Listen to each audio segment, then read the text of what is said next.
আসসালামু আলাইকুম রহমতুল্লাহি ওয়াবারাকাতুহু।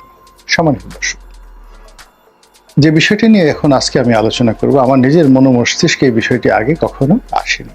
আরও মস্তিষ্কে কিন্তু বিষয়টা নাড়া দেওয়ার কারণেই আজকের এই শিরোনামে কথা বলার চেষ্টা করছি। প্রশ্নটা হলো, শেখ হাসিনা কি দিল্লিতে, কলকাতাতে, আগরতলাতে নাকি ঢাকাতে? এটা কি বুকে হাত দিয়ে আমরা কেউ বলতে পারবো? ভারত বলছে তাকে ফেরত দেবে না। ভারত বলছে তাদের দেশের তারা আছে। ভারত বলেছে বা ভারতীয় পত্রপত্রিকা এসেছে যে তাকে ভারতে আশ্রয় দেওয়ার জন্য,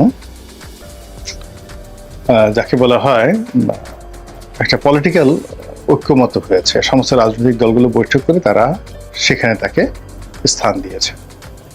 2 নম্বর হলো যে আমরা পেপারে দেখেছি বা খবর শুনেছি যে তাকে ট্রাভেল পাস দেওয়া হয়েছে, ইত্যাদি ইত্যাদি অনেক বিষয়, এবং তাকে আশ্রয় দেওয়া হয়েছে, তাকে সম্মানিত মেহমান হিসেবে রাখা হয়েছে। এই সকল কথা ভারতীয় কর্মকর্তারা বলেছে, কিন্তু এটা যে কৌশল নয়, এটা আমরা বুঝবো কি করে?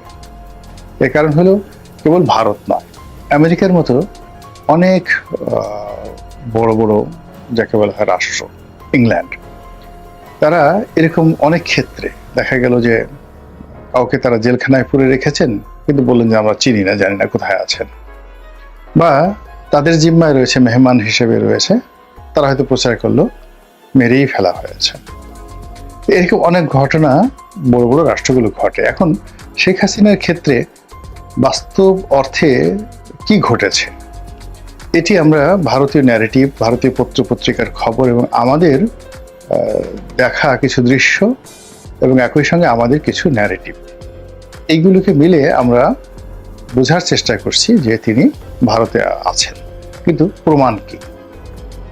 এখন পর্যন্ত তিনি ভারতের কারোর সঙ্গে গুরুত্বপূর্ণ বৈঠক করেছেন, আমরা তার কোনো ভিডিও ফুটেজ দেখিনি। এগুলো একটা। 2 নম্বর হলো যে আওয়ামী লীগের অনেক নেতার সঙ্গে তার কথাবার্তা হয়, কোনো নেতার কাছেই তিনি এখন পর্যন্ত বলেননি যে তিনি ভারতের কোথায় আছেন। এবং তার সঙ্গে ভারতের যে সকল নেতা রয়েছেন আওয়ামী লীগের, সাংবাদিক রয়েছেন এবং তার অনেক ব্যক্তিগত বন্ধু রয়েছেন কলকাতাতে এবং দিল্লিতে। শেখ হাসিনা যেহেতু 75-15 আগস্টের পরে দীর্ঘদিন দিল্লিতে ছিলেন, ফলে ওখানকার রাজনৈতিক অঙ্গন, সাংবাদিক অঙ্গন, এমনকি চলচ্চিত্রের অঙ্গনে তার ব্যক্তিগত বন্ধু রয়েছে। তো সলিমান আসছেন যেভাবে ভারতে আছেন, তার যেমন বন্ধু বান্ধব রয়েছে, কাজেই তিনি ইচ্ছে করলে গোপন থাকতে পারবেন না। কোথায় আছেন, কি অবস্থায় আছেন আমরা জেনে যেতে পারি, কিন্তু শেখ হাসিনা ভারতের কোথায় আছেন সেটি তার যারা ভারতীয় বন্ধু রয়েছেন তারা একবার হলেও জানবেন। জয় জানতেন, পুতুল জানতেন। পুতুল তো যাকে বলা হয় দিল্লিতে আছেন। এখন পুতুলের সঙ্গে তো তার কোনো ছবি আমরা এখন পর্যন্ত গত 7 মাসে দেখিনি। পুতুলের সঙ্গে তার সাক্ষাৎ হয়েছে এরকম কোনো দৃশ্য আমরা দেখিনি। জয় ভারতে এসেছেন, তার মায়ের সঙ্গে দেখা করেছেন, এরকম দৃশ্য আমরা দেখিনি। জয়শঙ্করের সঙ্গে, নরেন্দ্র মোদীর সঙ্গে বা অন্য কোনো রাজনৈতিক নেতার সঙ্গে শেখ হাসিনার দিল্লিতে দেখা হয়েছে, আগরতলাতে দেখা হয়েছে কোনো নেতার, বা মমতা ব্যানার্জির সঙ্গে শেখ হাসিনার কথা হয়েছে, খুবই ঘনিষ্ঠ সম্পর্ক তাদের, মমতা ব্যানার্জির সঙ্গে তুমি সম্পর্ক। তো সেরকম কোনো দৃশ্য তো আমরা এখন পর্যন্ত দেখিনি। তাহলে শেখ হাসিনাকে নিয়ে ভারতীয় যে ন্যারেটিভ, বা তিনি শেখ হাসিনা ভারতে আছেন, যে কোনো সময় টুস করে ঢুকে পড়বেন, এই বিষয়টি শতভাগ বিশ্বাস করাটা নির্বুদ্ধিতা। এই প্রথম আমার মনে হয়। দ্বিতীয়ত, তিনি যে বাংলাদেশে নেই, এটা একেবারে উড়িয়ে দেওয়াটাও শতভাগ নির্বুদ্ধিতা এখন মনে হচ্ছে। এর কারণ হলো, তার যে বঙ্গভবনের যাওয়ার যে প্ল্যান ছিল আগস্ট মাসের 5 তারিখে, তো সেই সময়টাতে তিনি গাড়িতে করে একটা টহল দিয়েছেন নিচে। এরপর তিনি হেলিকপ্টারে উঠেছেন এবং তার হেলিকপ্টার ঢাকার আকাশে বেশ কিছুক্ষণ উড়েছে। তারপর সেই হেলিকপ্টার কোথায় গিয়েছে, সেটার গতিবিধি কি, এই বিষয়ে আমাদের কাছে কোনো তথ্য পাত্র। প্রথম দিকে কিছু কিছু গুগল ম্যাপে দেখানোর চেষ্টা করা হচ্ছিল যে তার হেলিকপ্টারটি এত তারিখে সেই দমদম এয়ারপোর্টে গিয়েছে কলকাতাতে, তারপর সেখান থেকে কিভাবে দিল্লিতে গিয়েছে ওই গুগল ম্যাপ থেকে অনেকে দেখার চেষ্টা করেছে। পরবর্তী দেখা গেলো সেগুলো সবই ভুয়া।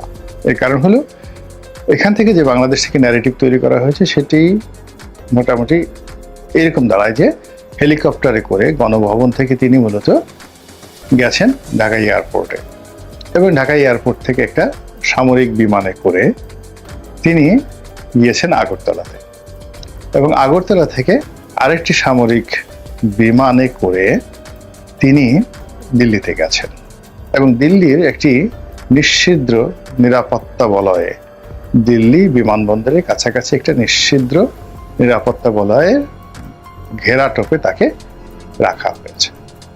এই জিনিসগুলো কিন্তু প্রচার করা হচ্ছে। এখন আপনি এই ডটগুলো মেলানোর চেষ্টা করেন। গণভবন থেকে এয়ারপোর্ট, তো গণভবন থেকে এয়ারপোর্ট তিনি গেলেন, এবং এখানে একটা বিষয় আছে যে আপনারা যারা জানেন তারা খুব ভালো করেই জানেন যে গণভবন থেকে তার সরাসরি এয়ারপোর্টে গিয়ে ল্যান্ডিং করার ক্ষেত্রে সিভিল এভিয়েশন থেকে শুরু করে সব জায়গাতে একটা রেকর্ড থাকার কথা এবং থাকবে, এবং সেখান থেকে তিনি যে সামরিক বিমান করে যাবেন সেই সামরিক বিমান আবার যাকে বলা হয় যদি আগরতলাতে যায় তাহলে একটা নর্মাল বিমান যাওয়া কোনো একটা দেশে সেটার এক ধরনের রেকর্ড, আর সামরিক বিমান যখন যাবে মিলিটারি প্লেন সেটার জন্য কিন্তু আলাদা একটা ফর্মালিটিসের দরকার আছে। এর ব্ল্যাক অ্যান্ড হোয়াইট ডকুমেন্ট ভারতের কাছেও আছে, বাংলাদেশের কাছেও আছে যদি এরকম কিছু হয়ে থাকে। আবার বলা হচ্ছে যে যেই মুহূর্তে সেই সামরিক বিমানটি ভারতের আকাশে প্রবেশ করেছে অমনি ভারতের অত্যাধুনিক জঙ্গি বিমান দ্বারা সেটিকে প্রোটেকশন দিয়ে তাকে আগরতলাতে নেওয়া হয়েছে।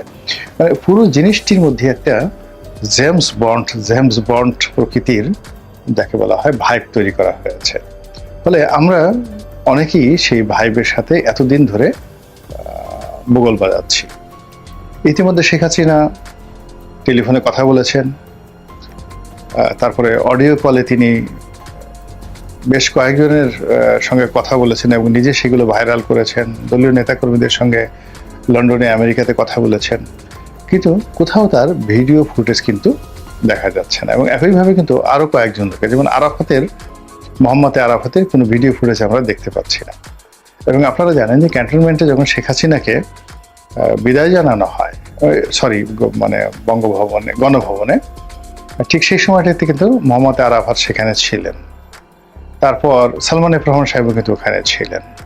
তো সেখান থেকে মোহাম্মদ আরাফাত কোথায় গেলেন, কিভাবে গেলেন? যেমন দেশের বাইরে যারা আছেন, হাসান মাহমুদ সাহেব আছেন, তারপর যাকে বলা হয় সাবেক স্বরাষ্ট্রমন্ত্রী উনি আছেন, তারপর ভূমিমন্ত্রী জাভেদ সাহেব লন্ডনে আছেন, তারা সবাই যে যার অবস্থানে কোথায় কিভাবে আছেন তার আমরা ভিডিও ফুটেজ দেখেছি, অডিও ফুটেজ দেখেছি, তাদের বক্তব্য শুনেছি, এবং তাদের সঙ্গে অনেকেই আমরা কথাবার্তা শুনেছি। অনেক মন্ত্রী এমপি যারা লন্ডনে আছেন, আমেরিকা আছেন, কানাডা আছেন, অনেক মেয়র, মানে তারা সামাজিক অনুষ্ঠানে যাচ্ছেন, দেখা সাক্ষাৎ হচ্ছে। কিন্তু নসরুল হামিদ বিপু কোথায়? তারপরে যাকে বলা হয়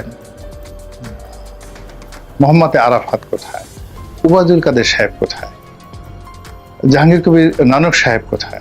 বাহাউদ্দিন নাসিম সাহেব কোথায়? তাদের আমরা কথা শুনতে পাচ্ছি, কিন্তু তাদের কোনো ভিডিও ফুটেজ বা তারা যে প্রকৃতির মানুষ, তারা কলকাতাতে গিয়ে তারা কেন কলকাতাতে গিয়ে লুকিয়ে থাকবে? তাদের তো কলকাতাতে অসীম কুমার উকিলকে যদি দেখা যায়, বাহাউদ্দিন নাসিম সাহেবকে কেন দেখা যাবে না? আবার বাহাউদ্দিন নাসিম সাহেব, জাহাঙ্গীর কবির নানক, স্বরাষ্ট্রমন্ত্রী, তারা সবাই কলকাতাতে আছেন, অনেকে দিল্লিতে আছেন, শামীম ওসমান সাহেব হয়তো দুবাইতে আছেন। এখন তাদের সবার সঙ্গে শেখ হাসিনার কথা হয়, কিন্তু তারা যদি শেখ হাসিনা দিল্লিতে থাকতেন তাদের সঙ্গে কেন দেখা হবে না? দেখা না হওয়ার কোনো রিজন নেই।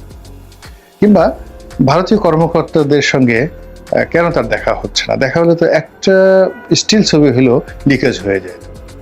মানে এমন প্রযুক্তি এখন চলে এসছে, সবার হাতে প্রযুক্তি চলে আসছে, এবং ভারতে তো প্যাগাসাস প্রযুক্তি এখন অনেক মানে প্রাইভেট গোয়েন্দাদের কাছে অ্যাভেলেবল। সেই প্যাগাসাস প্রযুক্তি দিয়ে শেখ হাসিনার যে লোকেশন ট্র্যাক করে তার ছবি তার মানে আনা, মানে তিনি যখন ধরেন হোয়াটসঅ্যাপে কথা বলেন, হোয়াটসঅ্যাপে কথা বলেন, তো প্যাগাসাস প্রযুক্তি দিয়ে তার হোয়াটসঅ্যাপের মধ্যে ঢুকে গিয়ে ওখান থেকে তার ছবি নিয়ে এসে এবং সেই ছবিটাকে স্ক্যান করেছে কত নম্বর বাড়িতে আছে। এই প্রযুক্তি এখন পৃথিবীতে আছে, ইসরায়েলের হাতে আছে, বাংলাদেশে আছে, ভারতে আছে। আমরা এখনো পর্যন্ত কেন তার লোকেশনটা ট্র্যাক করতে পারছি না? ইট মিনস আমরা এই যে যাদের হাতে প্রযুক্তি আছে তারা এই কাজ করছেন না, আর অনেকে এই ব্যাপারে আগ্রহ হচ্ছে না, বিকজ তাকে নিয়ে এতগুলো ভাইব তৈরি করা হয়েছে। সেই ভাইবের কারণে আমরা ইন্ডিয়ান ন্যারেটিভগুলো বিশ্বাস করে শেখ হাসিনা যে দিল্লিতে আছে এটা শতভাগ বিশ্বাস করে বসে আছে। অথচ আপনি যদি তার কথাবার্তাগুলো বিশ্লেষণ করেন যে আমি বাংলাদেশের খুব কাছাকাছি আছি, যে কোনো সময় টুস করে ঢুকে পড়ব, এই কথাগুলো। আবার তিনি বলছেন আমি যেখানে আছি সেখানে নেটওয়ার্ক ঠিকমতো কাজ করছে না, ইত্যাদি অনেক কথা। আবার তিনি যে কথাগুলো বলছেন, যেভাবে কথাগুলো বলছেন অত্যন্ত কনফিডেন্টের সাথে, তাতে মনে হচ্ছে যে বাংলাদেশের অনেকের সাথে তার যাকে বলা হয় কনফিডেন্সিয়াল একটি সম্পর্ক তার রয়েছে। তো এই সব মিলিয়ে শেখ হাসিনাকে নিয়ে আপনার আমার যে চিন্তা, সেই চিন্তাটা আমরা এখনো নিশ্চিন্ত পর্যায়ে থাকতে পারছি না। যারা তাকে ভালোবাসেন তারা একভাবে চিন্তা করছেন, আর যারা তাকে ভয় পান, যদি তিনি ঢাকা থাকেন, যদি তিনি ঢুকে পড়েন তাহলে সেক্ষেত্রে কি হবে, যদি ঢাকা থাকেন তাহলে কি হবে, যদি বাংলাদেশের ভিতরে থাকেন তাহলে কোথায় আছেন, কার জিম্মে আছেন, কি আছেন, এসব নিয়ে এই যে নতুন করে আবার বিতর্ক শুরু হলো। এবং আপনি চিন্তা করুন যে বাংলাদেশে যে ঘটনাগুলো ঘটে যাচ্ছে একটার পর একটা ঘটনা, কোনোটার সাথে আপনি কোনোটার ডট মিলাতে পারবেন না, কোনোটার সঙ্গে কোনোটার আপনি বন্ধন দিতে পারবেন না, সব কিছু এলোমেলো। এবং এখানে আওয়ামী লীগ যে খেলছে এতে কোনো সন্দেহ নেই, এবং সেই খেলায় সরকার, জনগণ, তারপর শেষে প্রশাসন থেকে শুরু করে সবাই যে দৌড়াচ্ছে তাতেও কোনো সন্দেহ নেই। কাজেই কোনো কিছু বিশ্বাস করার আগে বৈজ্ঞানিক তথ্যপত্র সহ, প্রমাণ সহ, যুক্তি সহ যদি আপনি একটি অনুসিদ্ধান্তে পৌঁছাতে পারেন এবং সেই অনুসিদ্ধান্তের প্রেক্ষিতে যদি আপনি সিদ্ধান্ত নিতে পারেন, সেটা অনেকটা নিরাপদ হয়, যেটি আমাদের রাজনীতিতে এখনো পর্যন্ত আমরা বিএনপি, আওয়ামী লীগ, জামাত, জাতীয় পার্টি কেউ পারেনি। আমরা শেখ হাসিনাকে কেবলই মাত্র পালিয়ে গেছে ধরে নিয়ে আসবো, তারপর তাকে ফাঁসিতে লটকাবো, ইত্যাদি ইত্যাদি বলে মনের ঝাল মিটাচ্ছে। কিন্তু যদি তিনি ঢাকা থেকে থাকেন, তিনি আমাদের এই নির্বুদ্ধতা দেখে কিভাবে হাসছেন, এই কথা মনে করলে আমার অন্তরাত্মা কেঁপে ওঠে। আল্লাহ আমাদের সবাইকে হেদায়েত দান করুন এবং হেফাজত করুন। আসসালামু আলাইকুম ওয়া রাহমাতুল্লাহি ওয়া বারাকাতুহু।